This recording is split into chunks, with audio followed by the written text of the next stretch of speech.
Hey guys, Trueflight here. This time we're in World of Tanks.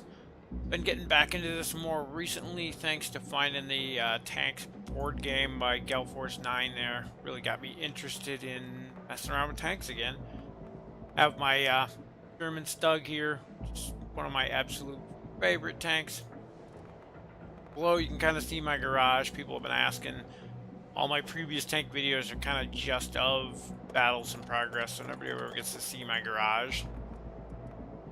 A lot of weird random stuff in there. I am kind of a completionist.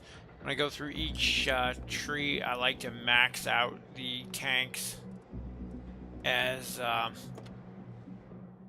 best as I can before I move on.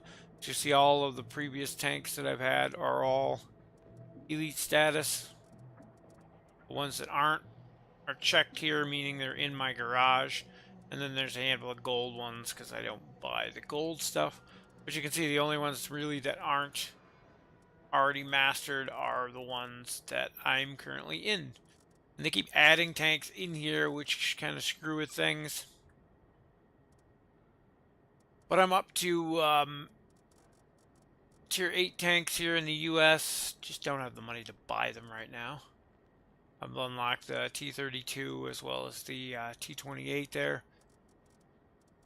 And German tanks, I'm kind of all over the place in German tanks. Pretty much the same though. Mostly tier 7. I got a couple tier 8s unlocked. I think Russian was the one I played the most. Even have a tier 9 Russian artillery. Unlocked a tier 9. Oh no, it's not actually unlocked yet. I'm working on my IS-3 here to unlock the T-10. KV-4 is already unlocked, just haven't bought it. And then some of the smaller, newer stuff. I just started the Sweden here. They added them while I took a break from playing. But we just got a new update, 9.18, I think, today, which added light tanks to tier 10. And it completely nerfed out the artillery. I still have to mess around because I've got my huge Russian artillery and see if it's even worth playing anymore, because at this point they turned them into a support class, which can disable and damage tanks but pretty much not kill them anymore. So I have to play a few games to get them under my belt and see how bad it is, but not thrilled about it anyway. But anyway, I plan on doing some more videos on World of Tanks here, showcase some of the lesser known tanks I have that nobody ever gets to see, as well as the ones from my other game. I have the Sherman here, of course the Stug. I'm trying to think of what other ones I have from my game. I do have the T-34-85, which is the only Russian tank I have in the board game. And maybe all the ones I have from the board game right now. But it's definitely more fun with people to play with. You set up a platoon and go out and work on goals together and strategize and things, but it's also one that's perfectly playable solo. There's my T9 Arty. It's huge. And doesn't have ammo.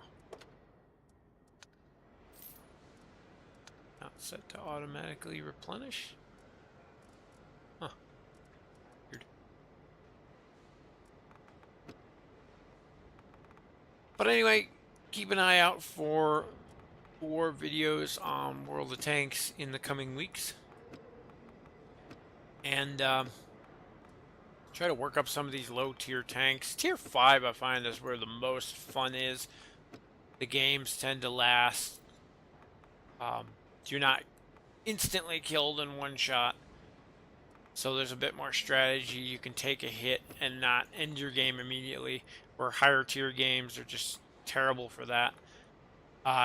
low tier games, the tanks tend to be too weak, and it ends up being a brawl where you're just sitting there exchanging fire back and forth, and nobody can kill anybody. So, like I said, yeah, tier 5, tier 6 seems to be the best. That's where you'll notice a lot of my tanks are in that range. And my good old Stug's a tier 5. So,